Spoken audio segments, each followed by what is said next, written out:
പിതാവിൻ്റെയും പുത്രൻ്റെയും പരിശുദ്ധാത്മാവിൻ്റെയും നാമത്തിൽ ആമേൻ. നിങ്ങളുടെ വ്യക്തിജീവിതം പ്രശ്നങ്ങൾ നിറഞ്ഞതാണോ? ജീവിതത്തെ അസഹ്യമാക്കുന്ന വേദനകളും പ്രയാസങ്ങളും തകർച്ചകളും നിങ്ങൾക്കുണ്ടോ? പിഴുതുമാറ്റാൻ ആഗ്രഹിക്കുന്ന ഏതെങ്കിലും തിന്മ നിങ്ങളിലുണ്ടോ? പരിഹാരം ജപമാല. അതാണ് പരിശുദ്ധ കന്യകാമറിയത്തിൻ്റെ വാഗ്ദാനം. ജപമാല എല്ലാ പ്രശ്നങ്ങളും പരിഹരിക്കുന്നു.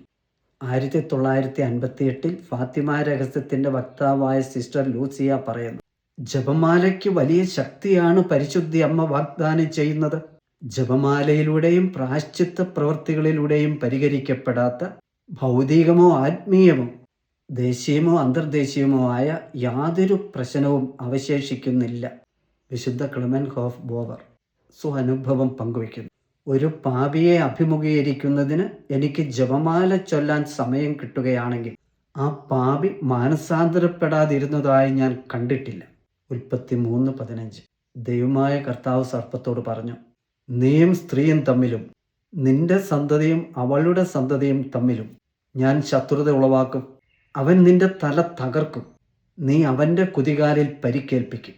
ദൈവമക്കളെ, നാം ബോധ്യത്തോടെ ജപമാല പ്രാർത്ഥിക്കുന്ന ഓരോ അവസരത്തിലും സാത്താനെയും അവൻ്റെ സൈന്യങ്ങളെയും തകർക്കാൻ പരിശുദ്ധ അമ്മയോടും മകനായ യേശു ക്രിസ്തുവിനോടും ഒപ്പം ചേരുകയാണ്.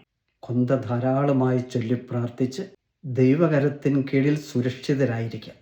പരിശുദ്ധ അമ്മ വഴി ഈശോ നമ്മെ അനുഗ്രഹിക്കുകയും സംരക്ഷിക്കുകയും ചെയ്യട്ടെ. ഈശോ മിശിഹായ്ക്ക് സ്തുതിയായിരിക്കട്ടെ.